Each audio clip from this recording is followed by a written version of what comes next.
All right. We're live on episode 16, and we're talking about how to market your business with no money. Got no money. No money, no problems. No, it's mo money, mo problems. Yeah, I don't think that one applies to Okay. anyone. Do I have to ask what's new, or are you just going to cough all over the mic and tell us? I'm not going to get sick all over the mic. So what's new? I'm sick. Yeah. So Pretty much. We can't say anything funny tonight because I'll start getting into a coughing fit. And So that very means more serious, germs very- get spewed yeah. at me. Very serious vodcast tonight. And these, you already commented on them. Everyone needs to see them though. Oh yeah, these are slippers, people. Vans And slippers. yes, those are sweatpants. And I'm so glad that you got to smell my feet now. That's commitment. You were homesick today and you came in for this? I wanted those for like 2 years. I knew they Wow, that's existed. willpower. Like Vans, checkerboard, slippers. And every time I go to a different mall that has Vans, I go check it out, and they never have them in stock. Why don't you just buy them online? So I did.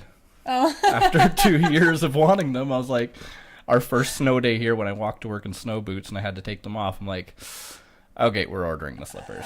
So now we're 2 set. years. We're set for the season. That is impressive. We have the Vans slippers. What's new with you? Well, we've all been sick, right? When I got you sick. were, my kids were. Oh yeah, I think everyone I know except for my husband has been sick. But It's coming. we were kind of brainstorming how I could less don't jinx him. I think he's one of our only 2 viewers. Oh, one. It's Jocelyn. Yeah. At the gym. Oh man, What's I lost my train of thought. Oh yes. So I've been trying to brainstorm ways to take better care of myself. Okay. And Laura was like, well, every time you have a meeting, you let them stay like 25 minutes late and then you run out the door to your next meeting. Right. And she was like, so you never get a break between meetings. And I didn't realize that I was like eating up 6 times 30 minutes every day with just like hanging out, Right. keep talking, that sort of Yeah. thing. So I was really scared to start trying it because I don't know, I felt like it would be rude. But so yeah, Like today. usher them out the door. Well, yeah, today I was like, okay. And I like closed the thing and I was like, well, and I stood up and then everybody was just like, okay, we're done. See you later. And I was like, wow. That's all you had to do? Yeah, so that was a huge learning for me because I always felt like, oh, well, I don't want to tell them to go. But they're thinking, well, at least one of them was thinking, I hate when she goes over time because then Right. I'm late for my next thing. And I was thinking, oh, I'm giving you all this value. So what are you doing with all your extra time? Breathing. Okay. Yeah, seriously, I'm like, okay. And I pet my dog. And I didn't speed to my next meeting. That's good. Yeah, all Just healthy save money choices. on Yeah. speeding tickets. Yep. Okay. Okay. Today's topic. How to market your business with no money. Yes. Or just a very small amount of money. Yeah. Maybe paying staff. That might be the. Okay. So that's the thing though, right? Like if like you would be a big proponent of your time is valuable, right? So Mm-hmm. it's never going to be free because it takes something. It's either going to take money or time or both. Yeah. I So- guess when I'm thinking of the level of, let's say you have like 5 to 25 employees already and you want to market your business for nothing. But I think we can also apply this stuff to people who are solopreneurs trying to get a team. Mm-hmm. At least I think all the ideas that I wrote down, yeah, I think they will. Okay. They'll apply to either. What you got? Do you have notes? Or are you just going to read off mine again? Yeah, just gonna Just leer kidding. over Just your kidding. shoulder. Just kidding. The first thing was track every lead or like get it into somewhere. Even if it's just a spreadsheet or a wall of sticky notes, write it down because there's so many times you're like out in the community or even like I remember coaching kids soccer. Like a Okay. volunteer thing. And people would come up to me and be like, hey, you're a business coach, right? And they'd be like, my husband really needs your help. Right. They like give me their husband's card and I throw yeah. it in the bag of soccer balls and I forget about it for 6 months, you know? Right. So I think that would be my number one thing is if you get some sort of lead where someone's like, I want to talk to you, I want to do business with you, I'm a possible customer, you have to track Make sure that and you- follow yeah. up. Like you were talking about that one place today, right? Yep. Yes, I'll call you at this time. Yeah. 3 months later, oh hey, found your name in a stack of sticky notes. Right. And you're like, no, not Awful impressed. follow up. Yeah. Yeah. Oh, and I guess we're on the subject of leads. We should talk about follow up. Okay. Because when you don't follow up, 84% of sales are done between the 5th and 12th follow-up. Now, that's a Grant Cardone stat. I'm going to start putting names to my stats from now on. Because I like recently... sources in the list, in the sources. footnotes. But, so I always try to get my clients to create a follow-up process that's at least 5 follow-ups. And so many of them cringe about it. They're like, oh, I don't want to be annoying. I don't want to be, like, pushy. Yeah. But I find in today's world... you have to remind people quite a few times, like, and they'll think that a lot of people, for me anyways, feel like it's a service when we remind them. Yeah, I like, since we've had our conversations, I've been more willing, I guess, or more eager to follow up, just because of framing it that way, I guess. Mm-hmm. And I do have people thank me for following up. Oh, that's almost awesome. Always. That's good to know. So sometimes they'll, in their response, they'll say, you know, this thing needs to happen first, or we're waiting on this, whatever, and then they'll usually say, I will let you know if we need something, and I think that's their cue to kind of be like, you don't need to follow up again, I will let you know. Yes, and so then I'll take a step back. But otherwise, the rest are often saying, thank you for following up, and either, no, it's not right for us right now, or just like, not quite ready to make a decision yet, or something still needs to happen. But yeah, the follow-up thing is big. So both of those are about not trying to find new leads, but since you're trying to do it for as little money as possible, just getting max value out of the leads you're going to get. Exactly. So convert them at a higher rate, make sure that you're keeping track of them, and then you're making more money without having to pay to funnel more leads in the top. That was my second point, was convert more leads. Right. So I guess follow-up is part of converting more leads. But you know Brennan from Grizzly Media? Yeah. He told one of my clients in an email, this is so good, he said,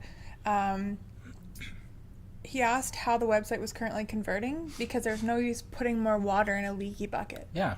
I was like, oh, I love that. I don't know if that's his original saying or if he got that from somewhere. You're like, it's from me. It's my quote. No, I said it too, but it's not mine. I don't know if there's like a source for it, but I've said that. Like one of our longtime clients that we've had for over a year and a half, that doesn't seem that long, but we've had a client for a year and a half that at the beginning it was kind of like, we need to throw more people on the top of the funnel. We need more website traffic. We need more people aware of us, all of that.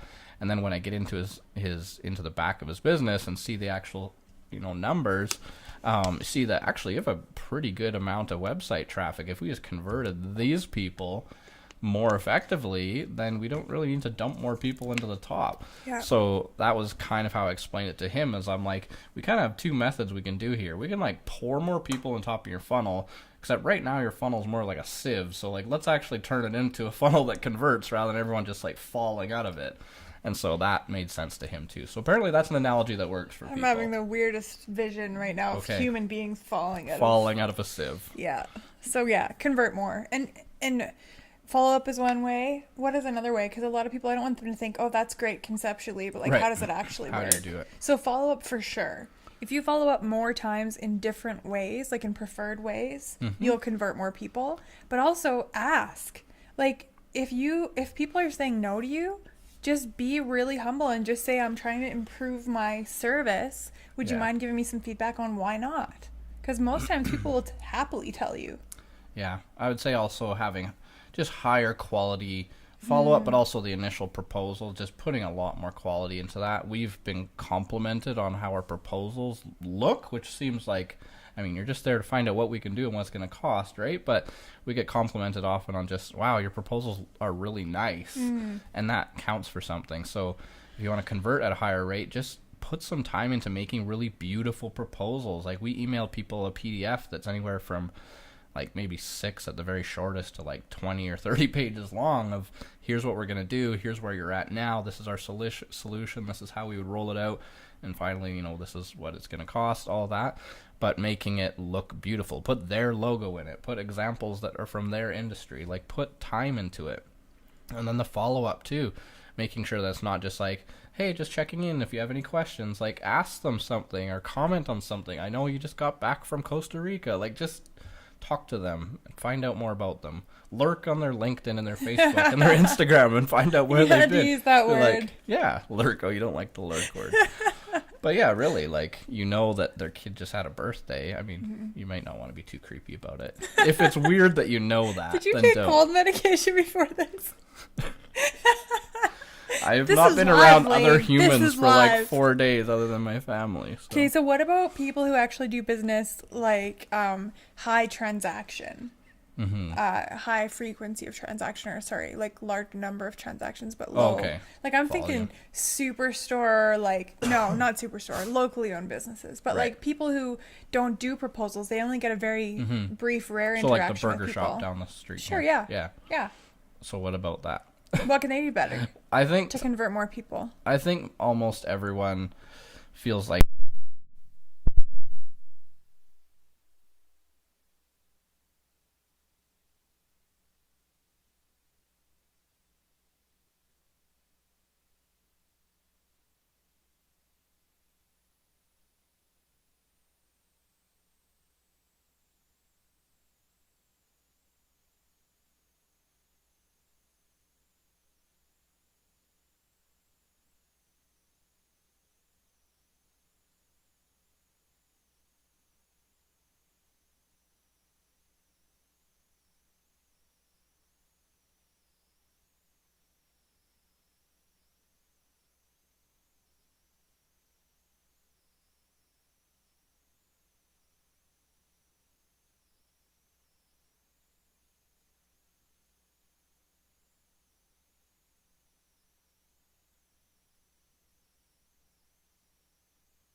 yeah. One on this list. Like if you're not doing amazing things for your clients, people aren't going to talk about you, people aren't going to leave you nice reviews, people aren't going to be your fans on social media, Yeah. they're not going to share your stuff. So if you think that marketing is the answer to fixing your business, but you have a crappy customer experience, you have to start there. And you have to ask them. If you don't know what's wrong, you have to ask them what we could do better. Yeah. So if we're talking about something being free, obviously it means that you're doing it in-house then too. Like you have access to some resources already, and that sort of makes it free, but I mean, you're paying for it in some way. But yeah, how do we help in-house teams get good at marketing? Like you obviously, if you're trying to learn this, what we're talking about, then you don't have a marketing director or someone who can do this. You're trying to make people who aren't marketers and turn them into marketers.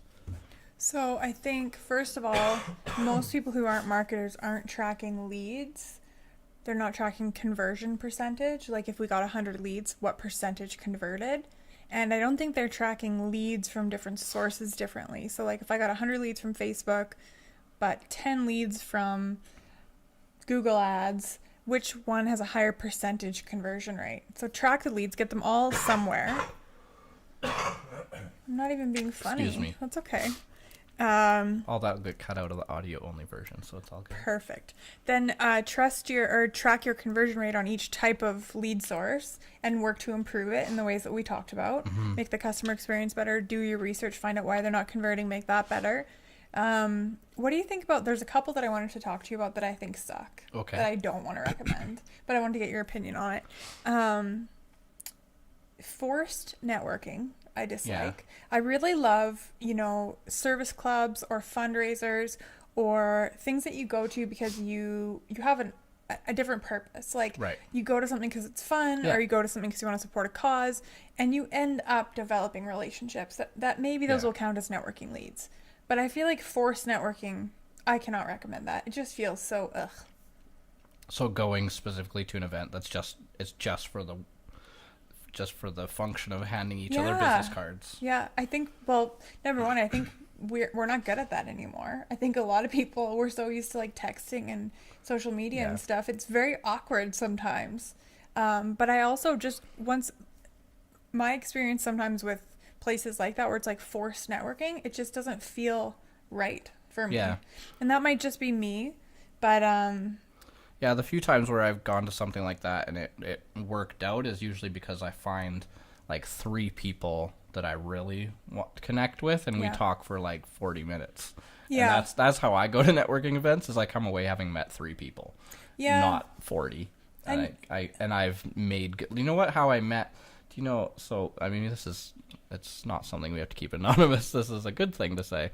You know, Jonathan owns Johnny Bean, a coffee shop in town. I met him at a LinkedIn event. I was on a panel actually, but it was kind of more of a networking event. There was like a speaking panel portion, but I met Johnny there and we ended up chatting for like literally probably 45 minutes at that event. And now we're great buddies and we talk about business together lots, and we have lots of little side projects that we work on together. And like that came out of that but I left that thing having met, I mean, there's probably like 8 to 10 people I met that I now know their name, but him and like 2 other people maybe were people that I really got to know at that event, and there's now a lasting relationship having come from that. And that's how I go to those kind of events, when I rarely do.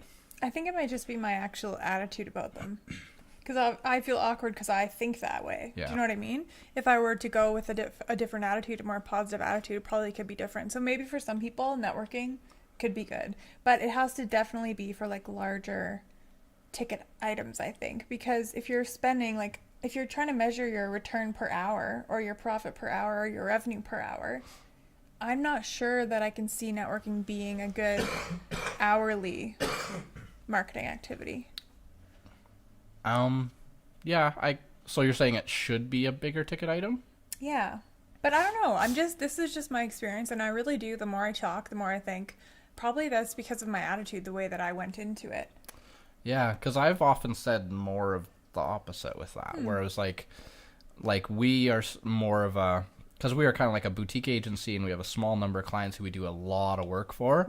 I just couldn't ever imagine going to one of those types of events and getting all my referrals and having someone become a client just because someone in my group recommended me or someone got my business card. Like, like the kind of people who come to work with us are people who've shopped around and are really trying to find someone who can do the thing that they want done, or they already are just aware of us and really, really want to work with us. Like, I don't, for that kind of a big ticket, and it's not even that it's that big ticket, it's just kind of exclusive, and there's just not that many people that we serve.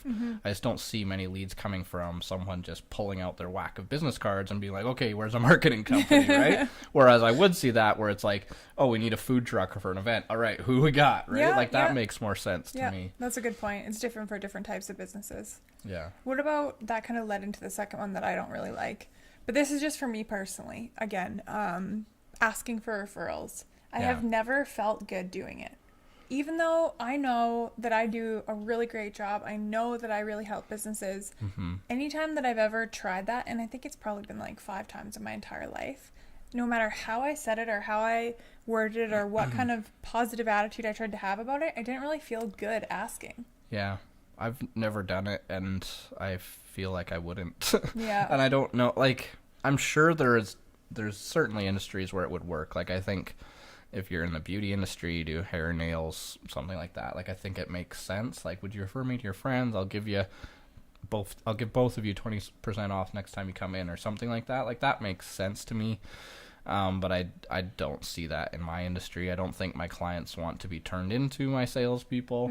And I mean, if we're doing a good enough job, if they have someone in their network that's looking for someone, they're probably going to come to them because they're going to ask them, who's doing your marketing? If I need a service that another business owner would also need, I'm going to go ask the business owners I know, who would you guys use? So if I'm doing a good job, they're going to give me that referral. And that comes back to doing an exceptional job. And I think they all come back around to that. Absolutely. Just do an exceptional job. And but there's like a possibility that someone in your network is looking for a marketer and they didn't come ask you, so that would be why maybe you would put it out there. But I just feel like it looks, what do they say now? Thirsty. That's how you say it, right? It's just not good for your brand. Friends? I've never heard of that. It's not good for the brand, I feel like. So what about like Dollar Shave Club or those, that's a bad example. I can't think of the other one I thought of, but it was just like $10 off your next order, refer a friend, but it's like share this link. Like a chef's plate or something like that. You share something on your Facebook, and if someone clicks that link, you get the money off. It's all automated like that. Mm-hmm. I guess it's a really good point to think of the brand. Is that the way you want your brand to come across? Are you okay with that? Are you? Yeah, I think it is going to be very industry specific. I think those lower priced items, it can make sense, but I don't know anyone who's deciding to buy Chevy instead of Ford because your friend referred some program the dealer gave them to share on their Facebook page, right? Like, it's just not going to sway people's decisions. And that's the thing, though. I've had some feedback on this podcast that you and I have businesses that are very like appointment based, consultancy based, and obviously we do, maybe after tomorrow I can talk about the other stuff. Okay. But it's a good point because we come from, most of our time is spent in the consultancy sort of model. So we don't think like people with 1 million transactions a month necessarily, except for that we work with businesses who are different than our businesses. But I just want to try and be mindful of that going forward on the podcast. Like, maybe not for us, but there's I think like giving things away for free is a great thing you can do that costs you. I mean, it's not free. It's going to cost you whatever your cost is on that thing. For something in our business, it's really tough to do. It can't be like, all right, free marketing service, because I mean, that's such a vague thing, right? But if you are in the food industry or something like that, it's pretty easy to do, to say, come in for a free meal. That makes sense. And to me, it makes a lot more sense than discounting. Oh, I agree. People will come when it's free, but people don't get addicted to free like they get addicted to discounting, right? They'll come when it's free and they're grateful for it. But if it's like 15% off, it's a different psychology thing where they're like, no, you're only going to attract people who are discount shoppers. Yeah. And free is kind of exempt from that. There was a video from my friend Gary V who did this with another restaurant. He's been elevated. Absolutely. He doesn't know he's my friend, but he was talking to another restaurateur, and I should probably know his name because he's a very famous man. But he was saying this would be an awesome example of something a restaurant could do for free. Is restaurants people are so habit based in their dining, right? You have your 4 or 5 places that you go to, and you just go to those. So you have to get on someone's list, and that's how we talk about with our clients too. Is like, that's what we need to do. Is we need to get the restaurant on people's list of the places that's in their list. But to get there, people need to come to a restaurant like 3 times. If you get them there 3 times, the likelihood of them coming again is extraordinarily high. So you need to get them in for 3 visits. So this video that Gary V has, and if you look it up on YouTube, Gary V restaurant marketing or something, you'll probably find it. But he's like, give someone a free meal, have them come in, but mark them. Like, your staff knows that they're the person that's there for a free meal. And he gave an example of like, give them a red napkin or something, just something that's discreet, no one knows. You give them, obviously, the best service ever. You should be doing that with all your customers, but especially this person. You make sure that you understand that it's their first visit. Maybe they need extra help with the menu, whatever. But then as they're leaving, you're like, how was this? And they're like, of course, it was amazing. Well, next time, wish you had room for dessert. You got to come in and try this, and give them a card and say, like, come in for the gelato next time or whatever. And they come in for that, and you give them one more free thing. You give them those 3 transactions, which, depending on what kind of food industry you're in, it might cost, like, your cost on it might be $30, honestly. Like, it's nothing. But you've had them in the restaurant 3 times, and you're building habits, and they're going to be very likely to be dedicated diners for a long period of time. And it's those kind of free things that I think can make a huge dent in getting new customers through the door. Yeah, and can we shut this light off? It's really giving me a headache. No, because we'll be in the dark. We'll just continue this conversation. Just for the record, though. Off camera. Gift, I always say that too. Like, I love the idea of a gift versus a discount. Because because I really do. My mom told me this when I was a kid. She used to say this all the time. You teach people how to treat you. And I've brought that into business. Like, if you start to give discounts, you start to give coupons, you start to do buy one, get one free, people start to, like you said, they get trained to expect the discount. And they're not necessarily usually loyal to your brand, they're loyal to a deal. Yeah. But yeah, the gift thing, I think that's so much more classy. So much, yeah. And restaurants, one thing, because there is a real cost. Like, there's a cost to the food, but things like gyms or places where you can give away some empty space, where you have a model that you're giving something of great value for a lead or a customer to give you a referral or a lead to try you out. That's awesome because it doesn't cost you anything, but it seems like a really great gift for the person. Absolutely. I was gonna see if I missed anything here. Boy, I would add you came in for this. Yeah. Well, I was gonna cancel, but then I canceled last week for the gala that I went to, and we can't miss two in a row. That would set a new habit, a new standard that we've never missed 2 in a row. We've missed one a couple times, but never 2 in a row. So I wasn't gonna let it happen. Anyway, what were we talking about? Because I was about to say something, and then I lost my. I was gonna say that. What that don't happens just when you're sick? When you give things away, though, I wouldn't necessarily do like. You can maybe do the social media contest and do the giveaway thing, but I'd be more selective about it because those will attract the people who are only showing up for the free thing. But great point. if you go out and take the little bit extra time and go on Instagram and search your location and find people who have at least 1,000 followers and just go message them and say, come on in for a free higher whatever. Quality of lead. Come in for free shoelaces. And it could be for your new business. It could be Instagram followers, but it could be other behaviors or other characteristics, right? Sure. I forgot one really good one and then another one. It's not quite as good nowadays. Okay. Roles and goals, like making sure that if you have a team, and if not, put it on your own job description and your own goals, but you have to make sure this is somebody's job to track the leads, to convert the leads. So, like, give them the responsibility of making sure all the leads get entered. Give them the goal of making sure 50% of the leads get converted, etc. Like, this stuff has to become some of the most important things. Yeah, systemize them. Absolutely. Also, I put get published in the news, but that doesn't really seem to carry that much weight anymore. I remember like 10, 15 years ago, I would be in the news a lot for different businesses that I worked for. And it was like huge. We would always notice like a surge after I was on the news. Yeah. And now it's like...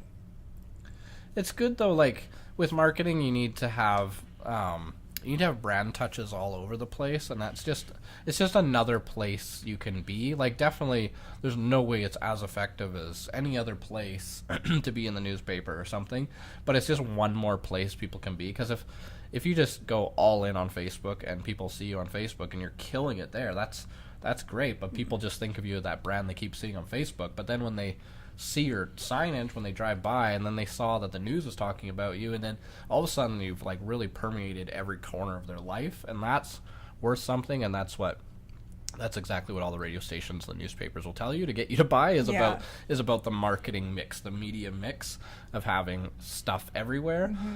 But I definitely would say if you're going to do that, get it for free or get it for a very minimal amount just to have a very small presence, and invest into the things that actually work better. Yeah, I mean, when I say get in the news, I don't mean like... Buy an ad. Yeah, someone called me after we won the ethics award. Yes, you told me about that. Oh, yeah. So they're like, hey, we want to do a story on you. And I was like, oh, well, I guess. Like, I don't think it'll make that big of a deal, but okay. But then it was like, send me the details, and it was like an advertising package. I was like, no, Sneaky. Not happening, newspaper. Yeah.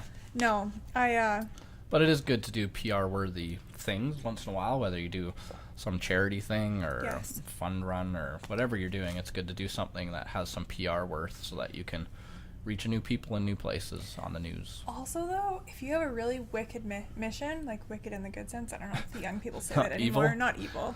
But one of my clients is like actually changing the world. Like, it's really crazy. And so they were able to put out a press release to the news stations. I don't know how many of them actually responded yet, but like when you're actually making a really cool difference, when you're actually like moving the needle, when you're bringing the success rate of businesses from 4 to 40%. Inside joke, sorry.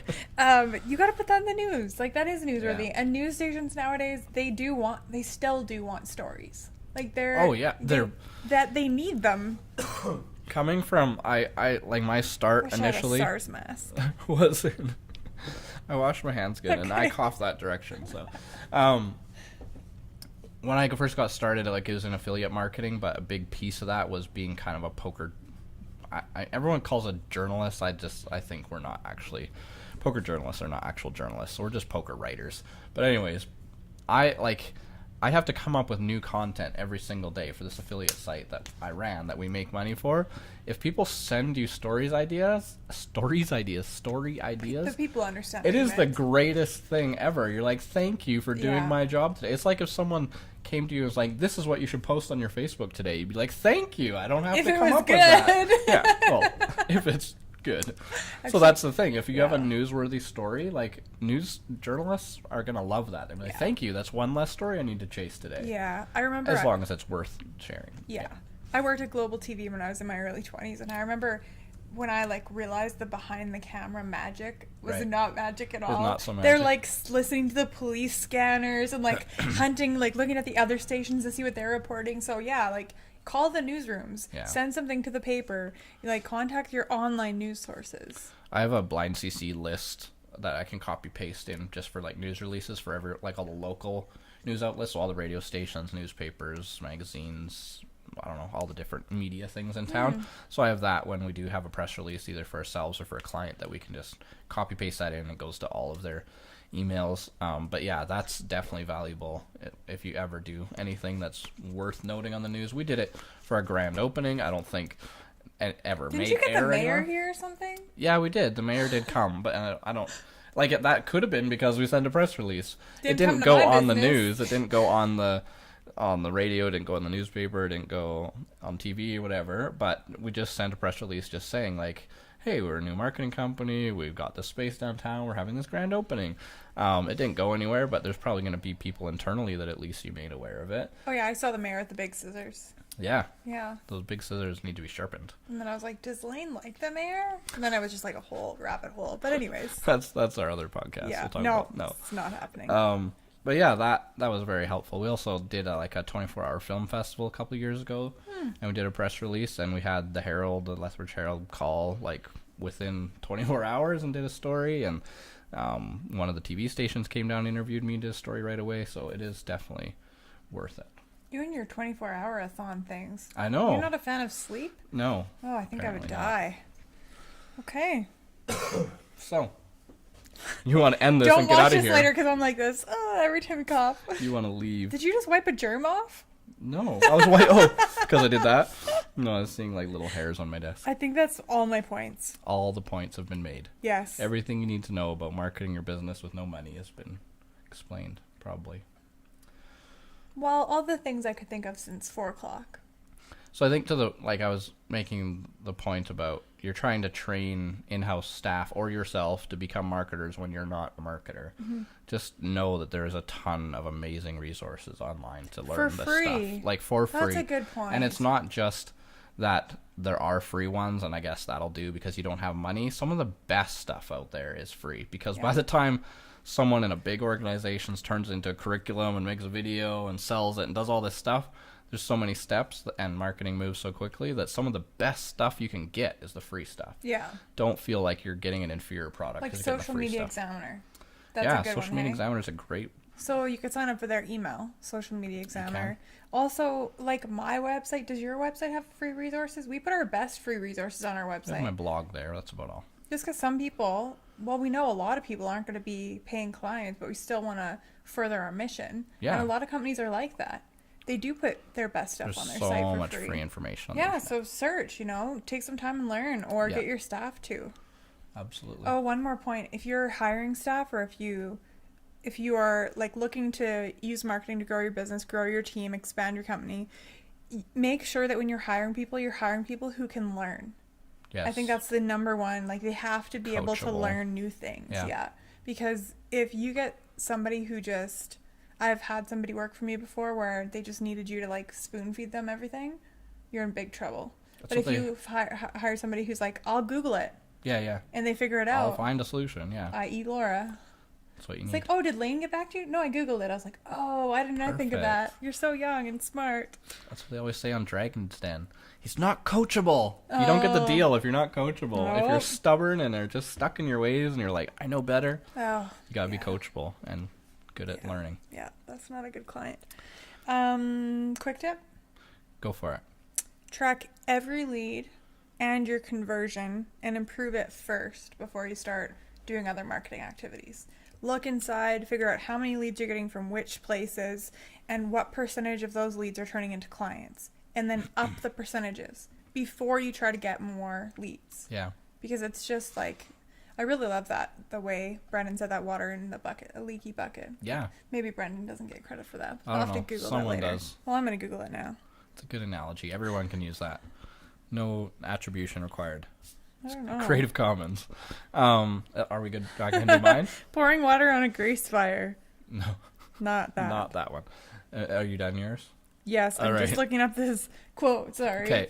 My quick tip is related to a lot of people, like we said, are going to go to social media. And so it's just warning people to not focus on the vanity metric stuff. So either today or yesterday, I think it was today, that the USA finally has got Instagram's changes that they rolled out to Canada months ago, where you can't see other people's like count on their posts. Right? You noticed that months ago with Instagram. Yeah. They finally decided, okay, Canada and I think New Zealand and Australia maybe were the places that it was tested. They're like, yep, let's make it rolled out everywhere. And so it was, or maybe it's not everywhere, but USA got it today anyways, where they decided that's the path to go, is because you don't need to see other people's like count. You can still, in the way it is now, you can still go in and see your own like count on your own post if you click and expand it and whatever. But we don't need to be measuring ourselves against other people, their like count. But that's pretty cool. Even more important than that, I wish they'd hide follower count, honestly, because I think we've said, like, early on, I'm like, Kelly Ray, it doesn't matter. If I could like put white out on your phone to cover your follower count, I would do it, because you need to stop caring about it at all. Yeah, it really needs to just disappear. And I think that is probably good advice for people who are like, what can I do that's free or cheap? And they go to social media and they're all just so fixated on trying to build a following just in number. Especially Facebook. It so doesn't matter. But that reach on your post so does matter. Reach, and the reach gets, because you can't really control reach that much. Engagement. If you're getting high engagement, you're going to get reach. So if you need a KPI for your social media, measure your engagement. That is that's it. A good point. And build and have patience. Like, build it slowly. Don't care about follower count, because how you build your following is going to set how you get reach and engagement. Because if you have a bunch of low quality followers, it's going to kill it. And that's where the accounts where we have the best success, where we're still getting over 100% reach with all our posts, are businesses that came to us with no following. Either no following or brand new businesses, and we built those accounts. So we built them with high quality followers, never cared about getting a high follower count, and because of that, we still get great reach and great engagement. But I take over other people's accounts, and like a mature business, and literally getting like 10% reach, and I can't fix it. Like we'd literally need to delete all of their followers and start from scratch so that we had a high quality following. So can't stress how important it is to not care about your follower count. Yeah, that's such a good one. Yeah, I love that quick tip. Okay. Yeah.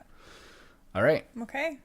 I hope you're not sick out there. Oh, it's just Jocelyn. Joss, I hope you didn't catch this. She gave it to me. Oh, Jocelyn. Yeah, so that's it for this week. We'll be back next Tuesday at 7:15 p.m. Mountain Time again for another fun topic that they should suggest to us. We need some audience suggested topics. Until then, you could reach me on Instagram at Lane Anderson. On LinkedIn, look up Lane Anderson. On Twitter, Lane_Anderson. On Instagram, at Kelly Ray Tamaki, TMH. And on LinkedIn and Facebook, Kelly Ray Tamaki, TMH Business Coaching and Consulting. Wait, what's our TikToks? I'm the real Lane Anderson on TikTok as well. I have one TikTok. You should all go watch it. Why do these kind of videos don't watch them now. You have no idea what will come up. You have no idea what horrible things might come up. Is that my username? Yes. So if you want to follow Kelly Ray, it's user 55ERH5793E. No, she's I going to picked change that. that It's very very quickly meaningful for and me. not be that anymore. Oh, that's so good. Anyways, thanks for watching and listening, and we will see you next week.